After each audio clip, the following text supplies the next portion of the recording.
All right, aloha. Welcome everyone. Aloha, Sarah. Welcome, Joyce. Thank you so much for coming today. Thank you for having me. Yeah, absolutely. And this is our first Healing Arts Network interview.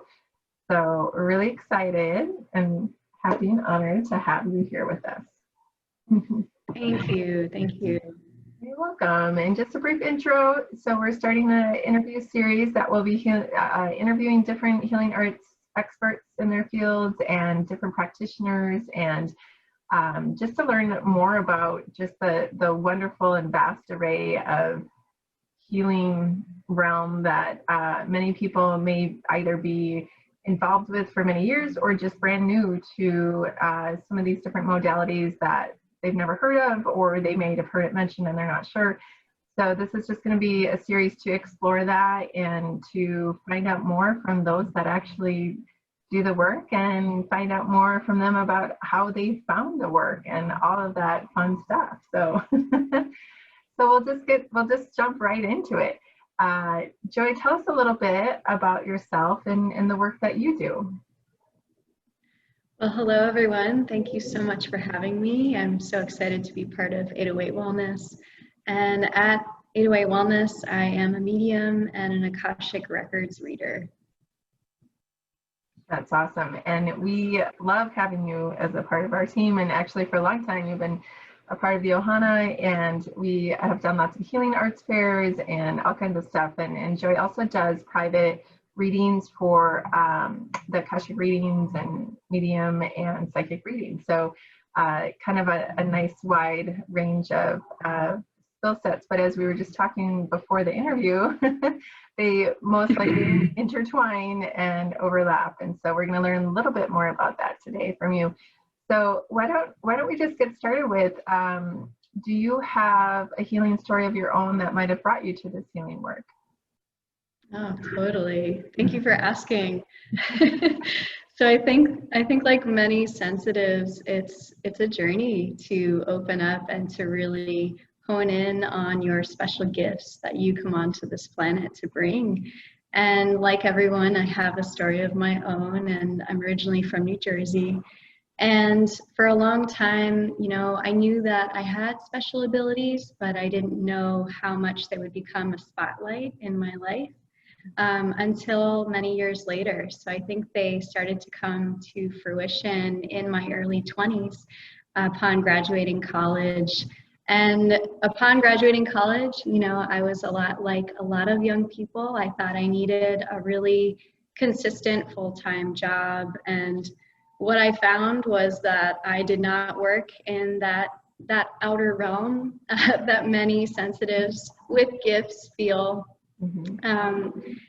That they just don't belong in that arena. And so I worked in insurance for a time. I thought I wanted to be a fashion designer, which I think will still become maybe a part of what I do sometime very soon.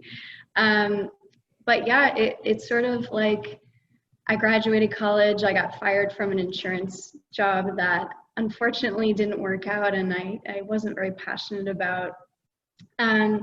But it catapulted me into studying nutrition and getting really clear on what made me happy. And so I found teaching yoga to be the doorway that opened this entire space that I'm sitting here with you in, Sarah. And yeah, it started with teaching yoga, and then I started giving free tarot and oracle card readings to strangers on Facebook and Instagram, and started recognizing that I had abilities of knowing things about people whom I had never met before. So that was a very interesting part of my young life, where I was like, wow.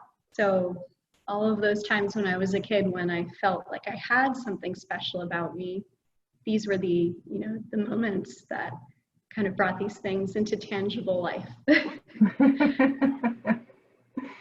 And how did you, when you first started doing your readings, like how did you start to really find validation that what you were seeing was true for the client? Or how was that process? Yeah. I guess I like to refer to it as like that process of trusting yourself in terms of, Oh, absolutely. you know, like with healing work, because it's not always tangible. Absolutely, yeah. So I think a lot about this, yes, exactly, is bringing the invisible into the physical. So with my senses, it was really that confirmation that I was looking for, that this was a real thing. Having a sixth sense or having these Clair abilities that are quite natural to us. And so I think some of the moments that really grounded that for me were when clients would cry with that confirmation of the messages that were coming through. They would say, "How did you know that?" They would say, "These are things that I don't share with anyone. How could you have known that?" And, you know, same as them, I would be just as genuinely surprised of the information that Spirit really has granted us to channel and receive. And so those have really been the consistent moments, time and time again. I have been pleasantly and gratefully surprised. That's, yeah, I resonate with that too, because and for those that may not know the Clairs, right? Yes. So, there's many different abilities that people have in, like you said, that all people really do. It's about learning about them and tuning into what is your gift and the one that resonates or is more present. I guess because I do believe that you can go into each one and develop that ability if you don't. So like there's clairvoyance, which people might be more familiar with clairvoyance because it's that ability to see. So it's more familiar maybe with people that, you know, and especially like psychic abilities that you can see imagery or that sort of thing. And then there's clairsentient, which you feel something, you just know it to be true, which is even far less tangible in my opinion. At least clairvoyance, you see something, you see a picture, you know, or in imagery, you get an impression, I guess. Clairsentience is really just like feeling and just in your body, knowing it to be true. And there's also clairaudient where you hear messages. So there's a few different kinds. So just to kind of throw that in there, what would you say your most strongest Clair abilities are for you? Wow, yeah, I would say it's been a combination of those three, the clairaudient, the clairvoyance, and the clairsentience, that have been the key abilities that I work with within the sessions that I have. In that oftentimes when I open someone's Akashic Records, sometimes I'll receive a flash image or a vision of something pertaining to them, or I'll just immediately have a feeling.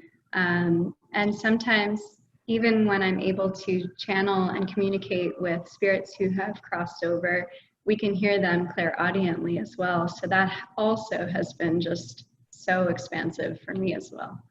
That's awesome. And I'm glad you touched on the Akashic Records. So first of all, I find it very interesting, the beginning of your story of like, when you said insurance, I was like, what? Like, really?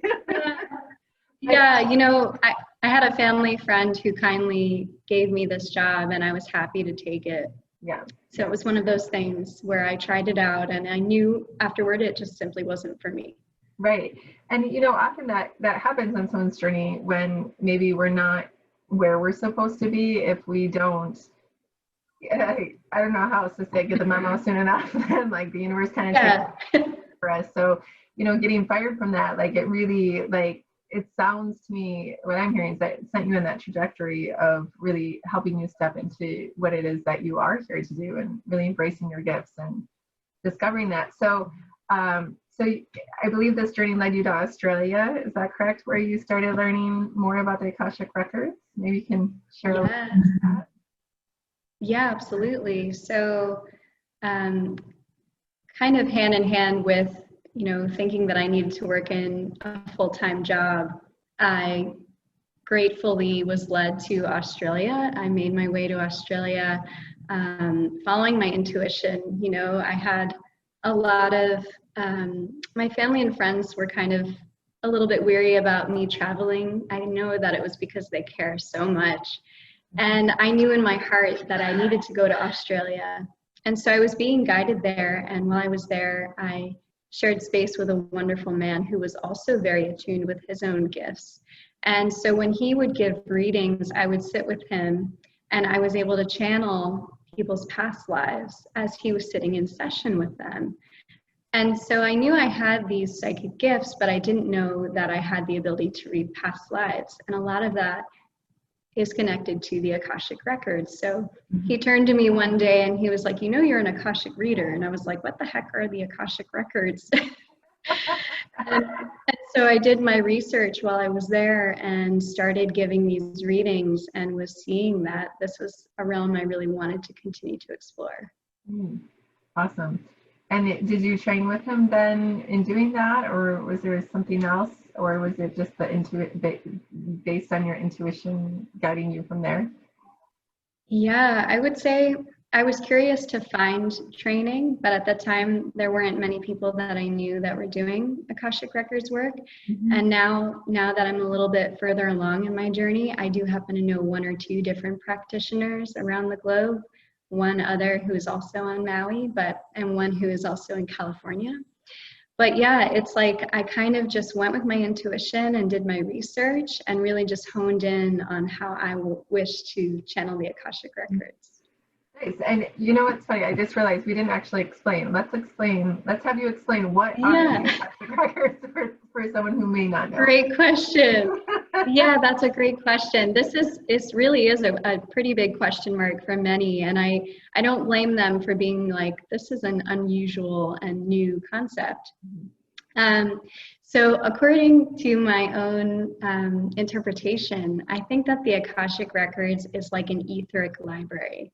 So if you can think of like a dreamy library located in the stars or in heaven, or a library that resides within your own heart, that is what I equate the Akashic Records to be.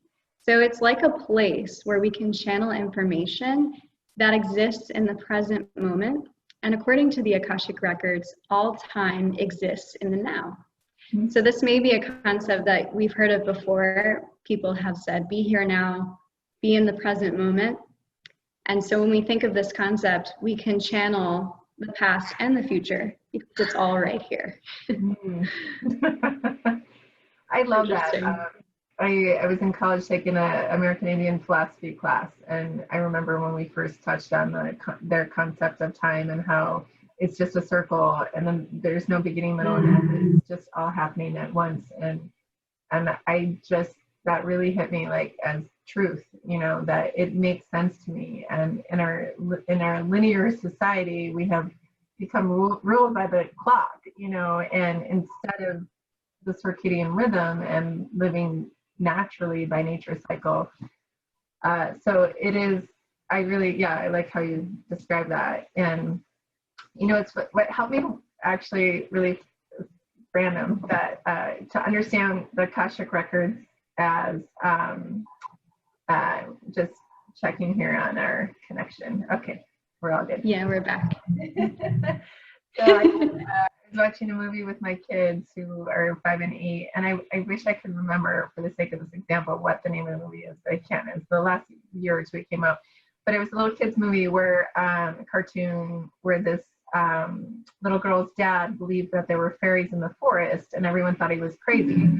So he made all these gadgets to like track the fairies and whatnot, and track their movement. And he had video cameras all over the forest to try to catch them, if you will. And she, of course, gets like shrunk down to the size of a little fairy, and ends up having this big epic adventure. That's what it is. I think it's called Epic. Now that I think of it, but this epic adventure with the fairies. At some point, they take her to like the main village of the fairies, and then there's a big tree, which is similar to Avatar, you know, like the big tree. And then underneath the tree, this the keeper of the scrolls, if you will, I don't know how, I'm not remembering this totally accurate, but he brings her under the tree, and there's just scrolls, like scrolls and scrolls underneath this tree and the roots, that you can grab any scroll and it has the complete record of that person's life. And it was so they're going around and trying to find the scroll of somebody. And I just was like, those are the Akashic Records. Like that literally is like, this cartoon is explaining to children what the Akashic Records are and how you can access them. you know, because what you're saying, it's inside of us, and that record is there. And so, but learning how to access it, that's the key that I think is missing for many people. So when, so I'm curious, when you're working with a client, do you help them access their own records, you know, or are you just helping to channel the information for them? That's a great question. Most of the time, it's been me asking their permission to open their record so that I can channel information for them. However, in a workshop I'm running next week at another location, it's a beginner's Akashic workshop. And I'm considering allowing them to read each other's Akashic records so that they can kind of practice their Clair abilities, their intuition. And so teaching people how to read, but then also to practice maybe at home with the starting concept of meditation and opening their own record that way. Yeah, that's awesome. That sounds amazing. Feel free to share where your workshop is, day and time, so people know if they want to attend. Yeah, sure. So that'll be on Monday, November 9th at Wick Apothecary in Maui. Oh, nice. Very cool. Yeah, I highly recommend anyone attending, because I think that would be a really fun workshop, especially for a beginner, like you said, to really practice. And I'm looking forward to hosting here at 808 as well in this area. Yeah, absolutely. We definitely look forward to that. As far as so when you are doing sessions with people, what else is involved, so people kind of know what to expect if they come to see you?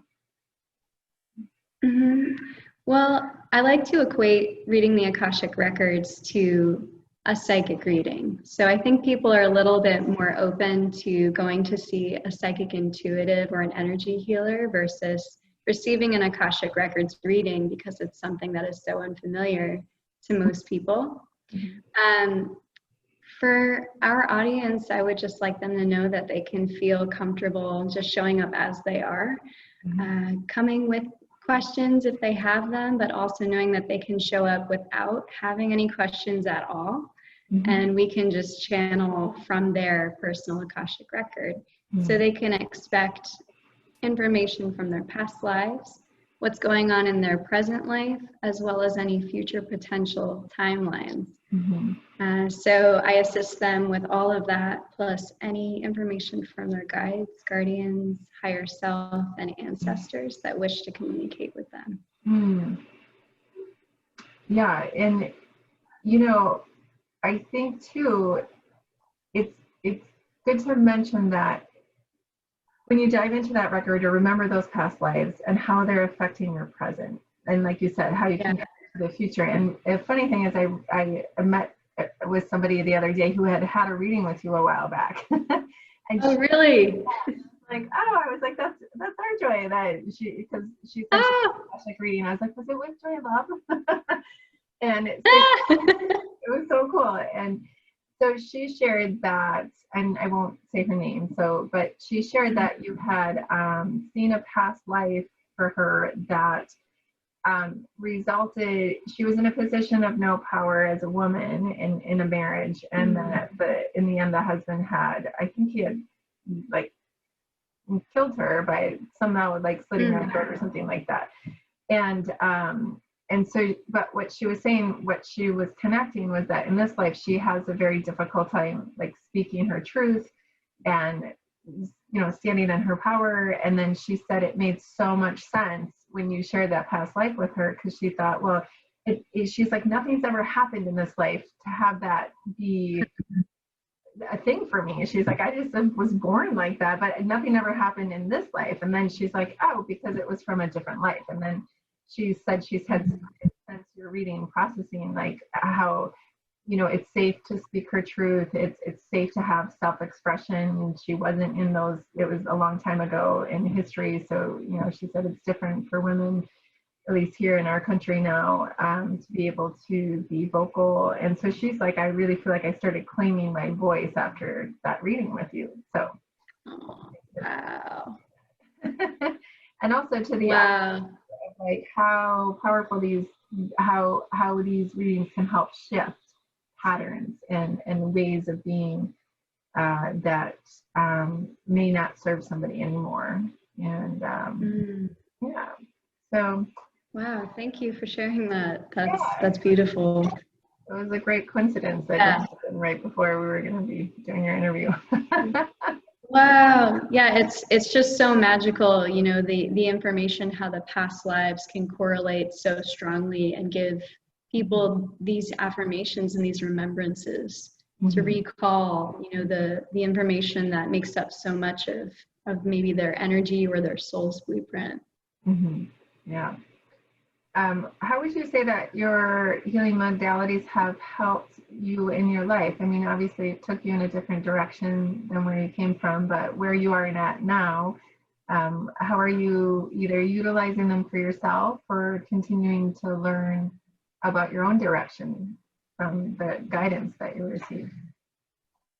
Yeah, thank you. Absolutely, it's made a major impact upon harnessing everything, my daily experience, learning how to cleanse and clear my energy field and to really tune into my emotional body on a moment-to-moment basis.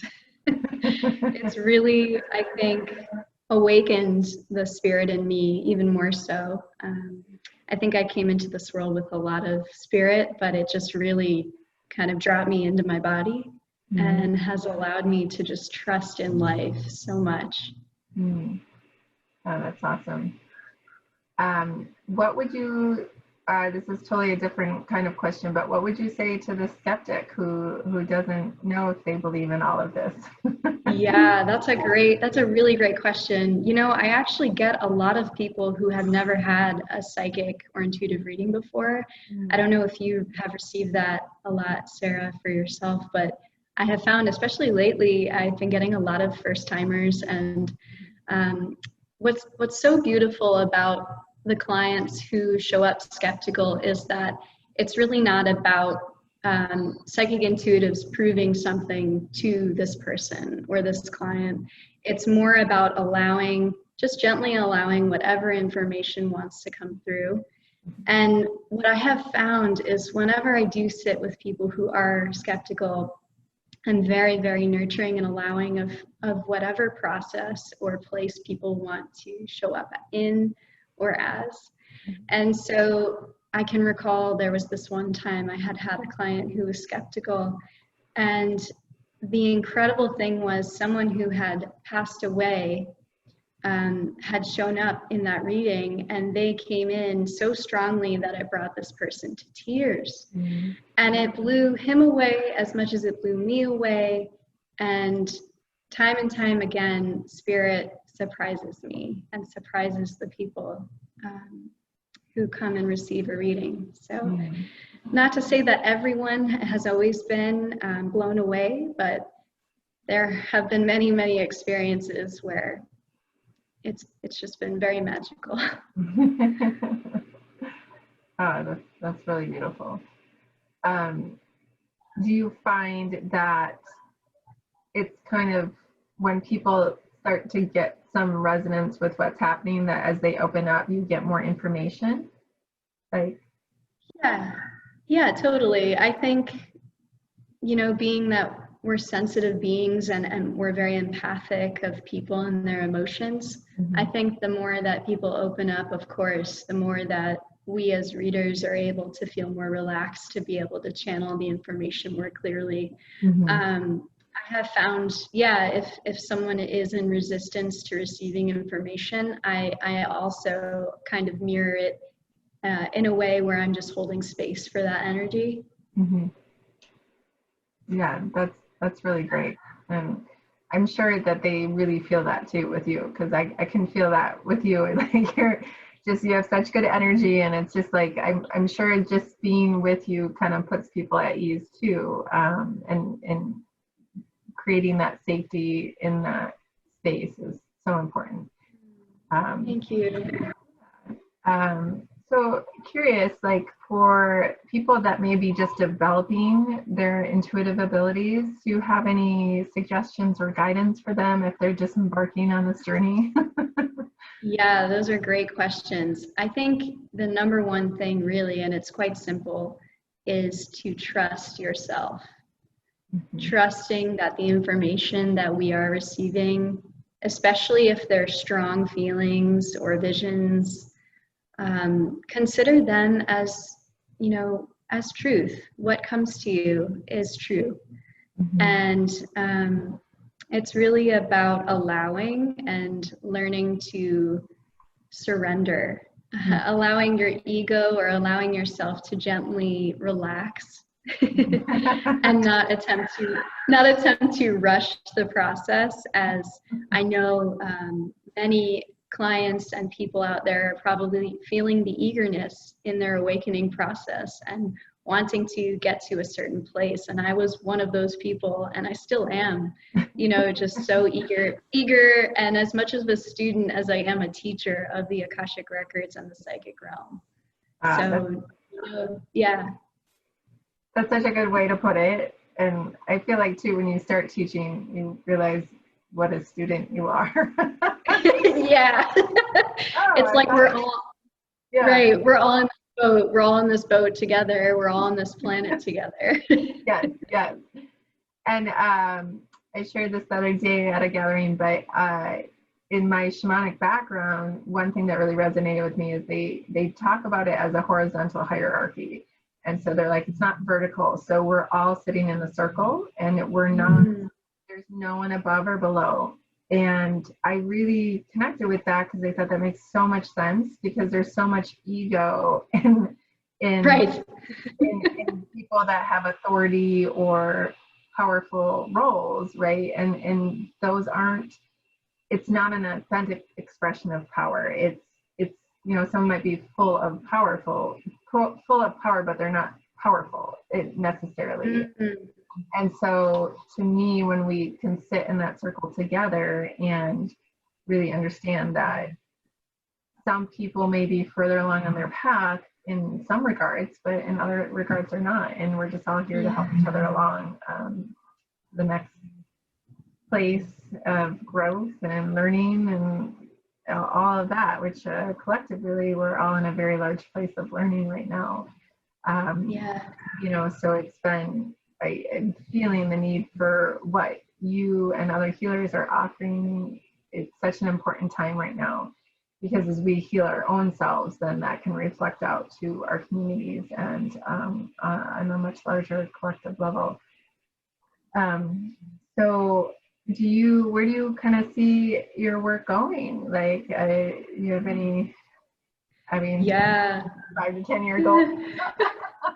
Plans? Good question. I would say that it has become much more of a co-creative process where I'm really seeing the small impact that that I can make in my community here on Maui with you and with our whole community on this island. And yeah, I think in a lot of ways, myself and also my partner have recently been taking to the community, and we are creating small groups that are still doing gatherings in the field to be able to bring that connection, that connection in the physical, where now we're in this world where things are shifting and changing dramatically. And I think more and more, I'm really listening to that self-care protocol, tuning into what's going to help us show up, as you said, Sarah, like as our best selves, so that we can hold space for the brevity of what is to come in this world, which, even some of the best intuitives out there don't have all the answers to what's going on in the world. And I think that that's why many of us who do have this, beautiful connection with spirit are able to hold that space for so many people at this time. So I think in this way, this is really where I'm just planning to show up in terms of goals, is to just show up in my community as best as possible and show up for myself. Yeah.